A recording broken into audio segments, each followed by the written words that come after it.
দিনাজপুরে ঠান্ডাজনিত বিভিন্ন রোগে আক্রান্তের সংখ্যা ক্রমেই বাড়ছে, যার ৯৫% শিশু। জেলার ২৫০ শয্যা হাসপাতালের শিশু ওয়ার্ডে চিকিৎসা নিচ্ছে বেড সংখ্যার ৩ গুণের বেশি রোগী। দিনরাতের তাপমাত্রার হেরফেরের কারণে এই ঠান্ডাজনিত রোগ বাড়ছে বলে জানিয়েছেন চিকিৎসকরা।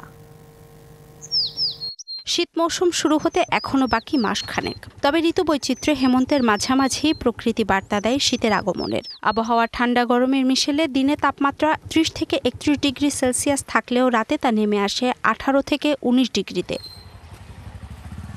তাপমাত্রার এমন হেরফেরে শিশুসহ সব বয়সের মানুষ ঠান্ডাজনিত রোগে আক্রান্ত হচ্ছে। দিনাজপুর ২৫০ শয্যার জেনারেল হাসপাতালের শিশু ওয়ার্ডে ধারণ ক্ষমতার বাইরে রোগী ভর্তি রয়েছে। বেড না পেয়ে ওয়ার্ডের বারান্দায় অনেক শিশুকে দেয়া হচ্ছে চিকিৎসা। Double million offer Walton fridge কিনে পেতে পারেন ২০ লক্ষ টাকা, রয়েছে কোটি কোটি টাকার নিশ্চিত উপহার।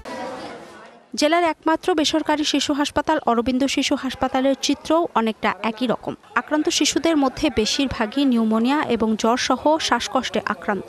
সর্দি, জ্বর, কাশি, শ্বাসকষ্ট, নিঃশ্বাস নিতে পারে না। এখনো তো সুস্থ হয়নি ভালো মতো। বাচ্চার ওই যে নিউমোনিয়া, এইখানে তো আমার আজকে ধরে ৫ দিন হচ্ছে। নিউমোনিয়া হয়েছে, ভিতরে বেড নাই, মানে রোগী অনেক, তো বাচ্চা এখন সমস্যা ঠান্ডা গরমের জন্য। এদিকে বাড়তি রোগীদের সেবা দিতে হিমশিম খাচ্ছেন চিকিৎসক ও নার্সরা। কয়েকদিন আগে আরও এত বেশি ছিল যে আমাদেরকে একেবারে বাউন্ডারি বাইরে যেতে হয়েছে পেশেন্ট নিয়ে। তারপরে এখন বেশি আমাদের শ্বাসকষ্টর বাচ্চারা ভর্তি হচ্ছে, গ্যাস পাচ্ছে।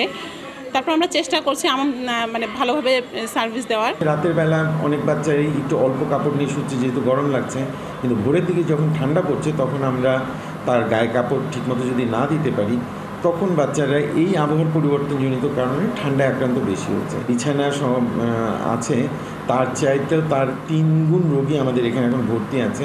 আবহাওয়া বদলের এই সময় শিশুদের বাড়তি যত্নের আহ্বান চিকিৎসকের। DBC news desk.